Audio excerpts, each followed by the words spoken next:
Hello dear student, स्वागत है आप सभी का शुभम क्लासेस के इस नए वीडियो में। मैं संजीव सर। स्टूडेंट, आज के इस वीडियो में हम लोग डिस्कस करने वाले हैं लारेंज बल, ठीक है। और साथ ही साथ लारेंज बल पे 2-3 क्वेश्चन मैं खुद सॉल्व करूंगा, क्योंकि देखिए आप लोगों को होमवर्क दिया गया था, लेकिन एक आध दो बच्चों को छोड़कर बाकी किसी के कमेंट्स नहीं आए कि सर मेरा आंसर इतना आया, मेरे क्वेश्चन सही हैं या गलत है, ठीक है। तो इसलिए मैं आज कोशिश यही रहेगी मेरी कि होमवर्क एक आध क्वेश्चन दे दूं, लेकिन 2-3 क्वेश्चन तो मैं खुद सॉल्व करूं, ठीक है। 2-3 क्वेश्चन मैं पूरा खुद सॉल्व करूंगा और उसके बाद में ही आपको होमवर्क दूंगा। और सबसे ज़्यादा जरूरी, अगर सच में आप फिजिक्स में 90+ स्कोर करना चाहते हैं तो इसके लिए जो भी आपको होमवर्क मिले, ठीक है, जो भी होमवर्क आपको दिया जाए उसको आप अच्छी तरीके से, ठीक है, उसको सॉल्व करो और तुरंत नीचे कमेंट्स बॉक्स में जो भी आपका आंसर आए आप कमेंट्स कर दिया करो, ठीक है, कि सर मेरे इतने आंसर आ रहे। यहाँ डरने वाली कोई बात नहीं है कि हमारा आंसर गलत हो जाएगा तो सर डांटेंगे या ऐसे। देखिए, जब तक आप करेंगे नहीं आपको नहीं पता चलेगा कि आप हमको आ रहा कि नहीं आ रहा, ठीक है। पता चला आपको सही गलत जो भी आ रहा आप हमको नहीं बताएंगे तो आपको ये कैसे पता चलेगा कि जो हम जान रहे हैं चीज़ें वो सही है या गलत है, ठीक है। तो उसके लिए बिल्कुल डरने की कोई ज़रूरत नहीं। और जहाँ ना समझ में ना आए वो आप पूछ भी तो सकते हैं। इसीलिए होमवर्क देता हूँ कि अगर आपको नहीं समझ में आए तो आप पूछ लो, ठीक है। लेकिन आप लोग को पता नहीं दिमाग में क्या चलता है। चलिए फिलहाल बात करते हैं, ठीक है, लारेंज बल की। तो अगर हम लारेंज बल की बात करें, देखिए लारेंज बल की सिंपल से डेफिनेशन है, अगर कोई आवेशित कण, ठीक है, अगर कोई आवेशित कण किसी चुंबकीय क्षेत्र में गति कर रहा है तो चुंबकीय क्षेत्र द्वारा उस आवेशित कण पर एक चुंबकीय बल लगेगा, ठीक है। और इसी चुंबकीय बल को लारेंज बल के नाम से जाना जाता है, ठीक है। सिंपल सी इसकी डेफिनेशन है, यदि कोई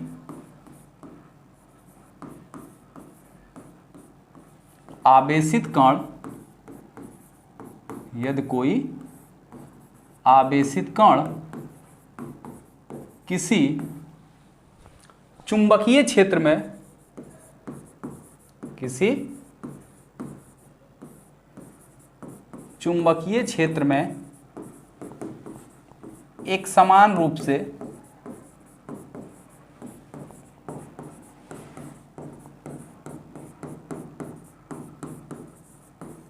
गति कर रहा है तो चुंबकीय क्षेत्र द्वारा उस आवेशित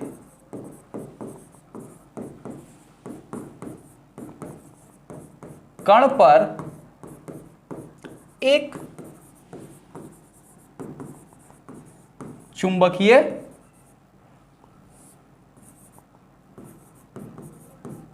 बल कार्य करता है, ठीक है, जिसे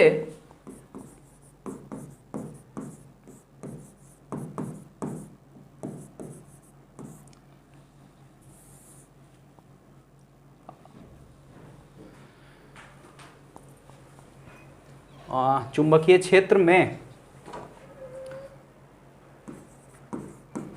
एक आवेशित कण, ठीक है, एक समान रूप से क्या लिखा था जी यहाँ पे, चुंबकीय क्षेत्र में एक समान रूप से गति करता है तो चुंबकीय क्षेत्र द्वारा, ठीक है, यहाँ पे होगा चुंबकीय क्षेत्र द्वारा, ठीक है, चुंबकीय क्षेत्र द्वारा आवेशित कण पर एक चुंबकीय बल कार्य करता है जिसे लारेंज बल कहते हैं। कौन सा बल?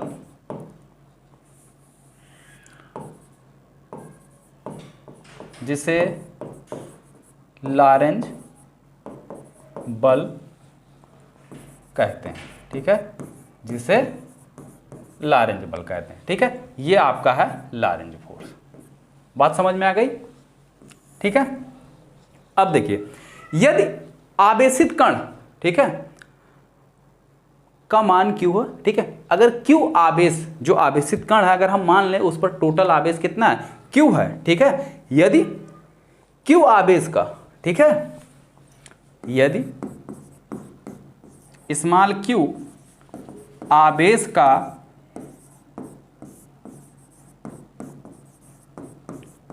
कोई आवेशित कण, ठीक है, कोई आवेशित कण बी चुंबकीय क्षेत्र में, दोस्तों अगर आप यूपी बोर्ड के स्टूडेंट हो तो आप सभी के लिए गुड न्यूज़ है। यूपी बोर्ड के स्टूडेंट अक्सर पूछते रहते थे सर हम लोग टेस्ट कहाँ दें, जो चैप्टर्स हम तैयार कर चुके हैं उनका टेस्ट अगर हम देना चाहते हैं तो सर हम कहाँ दें। तो आप सभी के लिए गुड न्यूज़ है, अनअकैडमी आपके लिए लेकर आए यूपी बोर्ड स्टूडेंट के लिए टेस्ट, जहां आप बिल्कुल फ्री में अपने सब्जेक्ट का टेस्ट देकर देख सकते हो कि आपका चैप्टर तैयार है या नहीं। जितने भी स्टूडेंट क्लास 9 से 12 तक के हैं वो हर शनिवार और रविवार को अपना टेस्ट दे सकते हैं और इसके लिए आपको कोई फीस देने की जरूरत नहीं है, बिल्कुल फ्री ऑफ कॉस्ट है। जितने भी स्टूडेंट देख रहे हैं मैंने डिस्क्रिप्शन में आपको लिंक प्रोवाइड किया, आप जिस भी क्लास पे हो उस पर क्लिक करके जाओ और अपना टेस्ट देना शुरू करो। लेकिन आप जाओगे तो वहां से आपसे एक कोड मांगेगा, आप जैसे शुभम UP10 डालोगे, आप यूपी बोर्ड के स्टूडेंट हो तो ये क्लास आपके लिए बिल्कुल फ्री में ओपन हो जाएगा और आप सभी सब्जेक्ट का टेस्ट बिल्कुल फ्री में दे सकते हो। तो आप जिस भी क्लास में हो, मैंने डिस्क्रिप्शन में कमेंट बॉक्स में दोनों जगह लिंक प्रोवाइड किया, उस पर क्लिक करके आप टेस्ट में पार्टिसिपेट करो और अपने बोर्ड एग्जाम की तैयारी को और मजबूत करो। ठीक है। बी चुंबकीय क्षेत्र में एक समान रूप से, ठीक है, एक समान रूप से गति करता है तो इस पर लगने वाला लारेंज बल कितना हो जाएगा? तो इस पर लगने वाला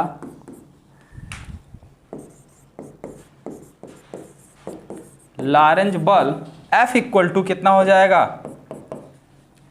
QV।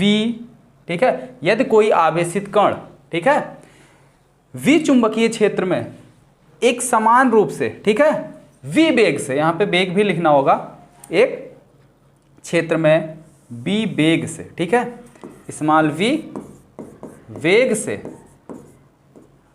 ठीक है, स्मॉल v वेग से, ठीक है। अब सही है। स्मॉल v वेग से गति कर रहा तो इस पर लगने वाला लारेंज बल F इक्वल टू कितना हो जाएगा? QV और V साइन थीटा। ठीक है। जहां पे ये जो थीटा है, थीटा जो है ये आपका आवेशित कण और चुंबकीय क्षेत्र के बीच का कोण है। ठीक है। आवेशित कण के वेग और यानी कि वो किस डायरेक्शन में गति कर रहा है, ठीक है, चुंबकीय क्षेत्र के साथ कितने एंगल पर गति कर रहा है, ये जो थीटा है वो वही डिनोट बता रहा है, जहां पे थीटा V व कैपिटल B के बीच का कोण है। ठीक है, के बीच का कोण है। ठीक है, बात यहां तक स्पष्ट क्लियर हो गई। तो जब ये क्या है, साइन थीटा है, ठीक है, इसको हम क्या लिख सकते हैं? इसको लिख सकते हैं Q, इसको लिख सकते हैं Q vector B cross vector B। ठीक है, क्योंकि हमें पता है क्रॉस प्रोडक्ट में अगर कहीं पे आपका लिखा हुआ vector A cross vector B तो ये होता है AB साइन थीटा। ठीक है, तो अगर कहीं AB साइन थीटा लिखा है तो इसकी जगह पे हम ये भी तो लिख सकते हैं, दोनों ऑप्शन है हमारे पास। ठीक है, तो हम इसकी जगह ये भी तो लिख सकते हैं। अगर कहीं ये लिखा तो ये लिख सकते हैं, लेकिन ये लिखा मिल जाए तो इसकी जगह ये भी तो लिख सकते हैं। ठीक है, तो बात समझ में आई? तो लगने वाला लारेंज फोर्स कितना हो गया, ये चीज आपका निकल आया। ठीक है, अब यहां पे ध्यान से देखिए, अगर लगने वाला बल हमें मैक्सिमम चाहिए, यानी मैक्सिमम फोर्स कितना लग रहा है, अगर हमें यह निकालना है तो मैक्सिमम के लिए साइन थीटा, यानी कि अगर आवेशित कण चुंबकीय क्षेत्र के साथ 90 डिग्री पर प्रवेश करता है, ठीक है, कितने डिग्री पर? 90 डिग्री पर, तब बल कितना होगा? चुंबकीय क्षेत्र के समांतर प्रवेश करता है तब लगने वाला लारेंज बल कितना होगा? ठीक है, अगर आवेशित कण चुंबकीय क्षेत्र में रुका हुआ है तब आवेशित कण पर कितना बल लगेगा? ये सारी चीजें हम केस 1, केस 2 और केस 3 करके देख लेते हैं बारी बारी से। चलिए, यहां तक नोट हो गया, इसको मिटाएं। चलिए, केस फर्स्ट,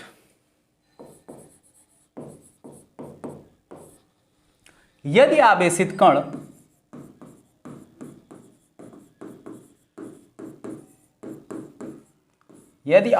कण चुंबकीय क्षेत्र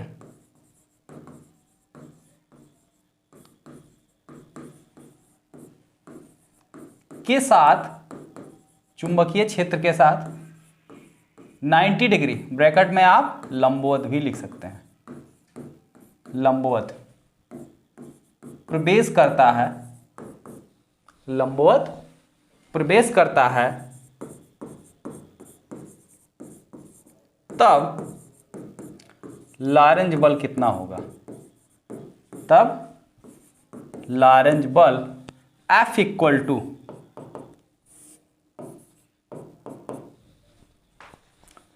Q V B sine theta, ये ना होता है। अब थीटा की जगह कितना लिखा है? 90 डिग्री बच्चों, तो साइन 90 का मान होता कितना है? बोलो, साइन 90 होता कितना है? क्यू वी बी साइन 90, और साइन 90 का मान कितना होता है? अभी थोड़ा नया नया स्मार्ट बोर्ड आया, ठीक है, इसलिए हैबिट नहीं है, तो हो जाता है। धीरे धीरे का 2 क्लास लेने के बाद जो है आदत में आ जाएगा, तो दिक्कत नहीं आएगी। तो कितना हो जाएगा? साइन 90 की वैल्यू 1, तो कितना हो गया? क्यू वी बी, यानी ये लगने वाला जो बल है ये आपका मैक्सिमम होगा। लगने वाला बल क्या होगा? मैक्सिमम होगा। ठीक है, बात समझ में आ गई सबको? कोई दिक्कत नहीं ना? चलिए अब आगे देखते हैं केस 2। केस 2, ठीक है। यदि आवेशित कण चुंबकीय क्षेत्र के साथ समांतर प्रवेश करता है, यानी जिस डायरेक्शन में चुंबकीय क्षेत्र अगर मान लेते हैं इस डायरेक्शन में है और आवेशित कण भी इसी डायरेक्शन में जा रहा है, दोनों सेम डायरेक्शन में जा रहे हैं, यानी कि समांतर एक दूसरे के, तब लगने वाला बल, ये कौन सा बल था? चुंबकीय क्षेत्र ऐसे था और आवेशित कण ऐसे, बिल्कुल लंबवत प्रवेश, चाहे इधर से मान लो चाहे ऊपर से मान लो, ठीक है, जैसे भी मर्जी आप वैसे भी मान लो, यानी कि लंबवत होना चाहिए, चाहे नीचे से लंबवत चाहे ऊपर से लंबवत। ठीक है, बात समझ में आई? और हाँ, अभी ये भी मैं बता दूंगा कि लॉरेंज बल जो लगेगा, फोर्स, वो किस डायरेक्शन में लगेगा। तो डायरेक्शन के लिए जो है दाहिने हाथ का नियम, ठीक है, कौन सा नियम? दाहिने हाथ का नियम। तो ये है दाहिना हाथ। दाहिने हाथ के नियम का मतलब क्या है? अगर हम अपने दाहिने हाथ की 3 उंगलियां, अंगूठा, तर्जनी और मध्यमा, इन तीनों को इस प्रकार से व्यवस्थित करें कि ये तीनों एक दूसरे से 90 अंश के कोण पर हों, एक दूसरे से क्या हों, इन दोनों के बीच में कोई कोण हो, कोई दिक्कत नहीं है, लेकिन ये इसके साथ में परपेंडिकुलर हो, 90 डिग्री पे होना चाहिए। ठीक है, तो अगर ये तर्जनी किसकी दिशा? आवेशित कण के वेग की दिशा, यानी ये किस डायरेक्शन में गति कर रहा है उसको दिखा रहा है, यानी v को। ठीक है, किसको दिखा रहा है? ये जो है आपका स्मॉल v को दिखा रहा, और ये जो है चुंबकीय क्षेत्र की दिशा को प्रदर्शित करता है। तो ये जो अंगूठा है, ये अंगूठा चालकता, यानी उस आवेशित कण पर लगने वाले लॉरेंज बल की दिशा को बताता है। ठीक है, बात समझ में आई? यानी ये जो है किसकी दिशा? आवेशित कण के वेग की दिशा, और ये मध्यमा जो है ये चुंबकीय क्षेत्र की दिशा में होना चाहिए। तो ये जो आपका अंगूठा है, जिस डायरेक्शन में आपका अंगूठा होगा उस डायरेक्शन में उस कण पर लॉरेंज बल की दिशा हो जाएगी। ठीक है, अगर दिशा कैलकुलेट करने के लिए कहा जाएगा तो आप दाहिने हाथ का नियम अप्लाई करके निकाल सकते हैं, कोई समस्या नहीं ना। चलिए अब केस 2 देखिए। यदि आवेशित कण, यदि आवेशित कण चुंबकीय क्षेत्र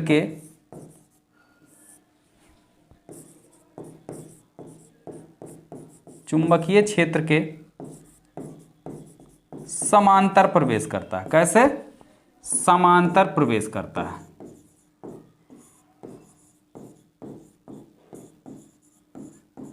ठीक है, तो अगर समांतर प्रवेश करता है तब यहां पे थीटा इक्वल टू कितना हो जाएगा?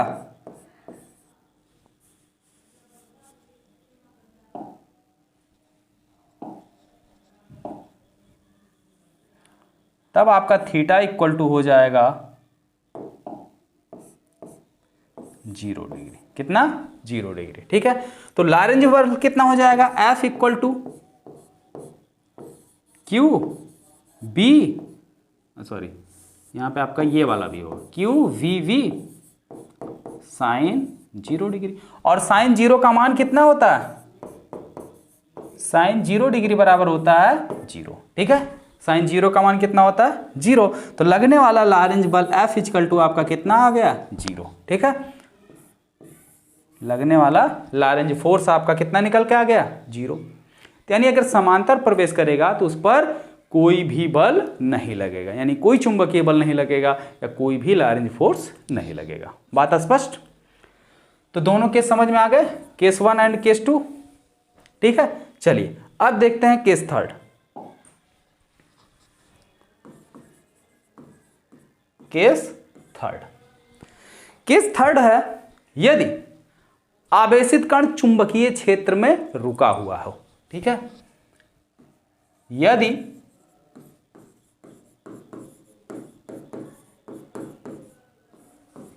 आवेशित कण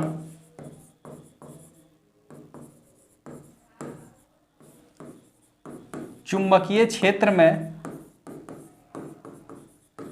रुका हो, तो जब चुंबकीय क्षेत्र में आवेशित कण रुका हुआ है तो क्या चीज यहां पे 0 हो जाएगा, यानी उसकी वेलोसिटी कितनी होगी आवेशित कण की? 0। तो लगने वाला लारेंज बल F इक्वल टू कितना हो जाएगा? Q V sine theta. अब अगर B का मान 0 है तो ये पूरी वैल्यू क्या हो जाएगी? 0। तो भी इस पर कोई बल नहीं लगेगा। ठीक है, तो इस कंडीशन में भी इसका कोई बल नहीं लगेगा। नोट कर लो, एक पॉइंट लिखो नोट करके। ठीक है, नोट।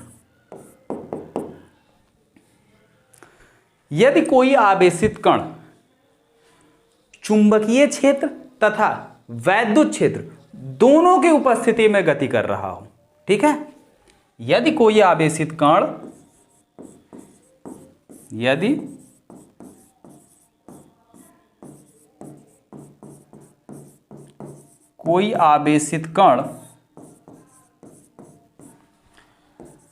चुंबकीय क्षेत्र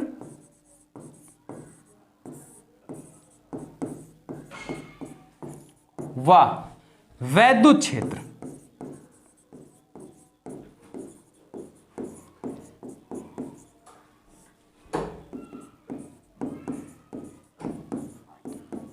दोनों की उपस्थिति में गति कर रहा हो, यानी आपका चुंबकीय क्षेत्र भी उपस्थित है और वैद्युत क्षेत्र भी उपस्थित है, दोनों की उपस्थिति में गति कर रहा है, तब उस पर क्या कार्य करेगा? वैद्युत बल भी कार्य करेगा और साथ साथ चुंबकीय बल भी कार्य करेगा। ठीक है, तब उस कण पर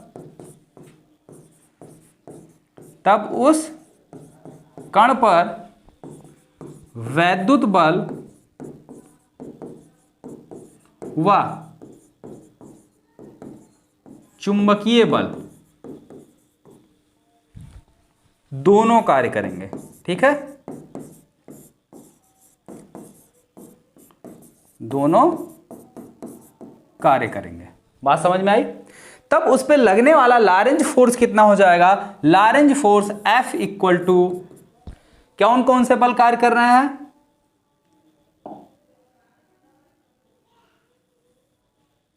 Lorenz force F equal to आपका क्या हो जाएगा? क्या क्या चीज कार्य कर रहा है? सबसे पहले तो वैद्युत बल कार्य कर रहा है, यानी कि Fe प्लस चुंबकीय बल Fb, तो दोनों एक साथ कार्य कर रहे हैं, तो Lorentz force F equal to ये फार्मूला बनेगा। और F का मान अगर आप उठा के रखते हैं, ठीक है,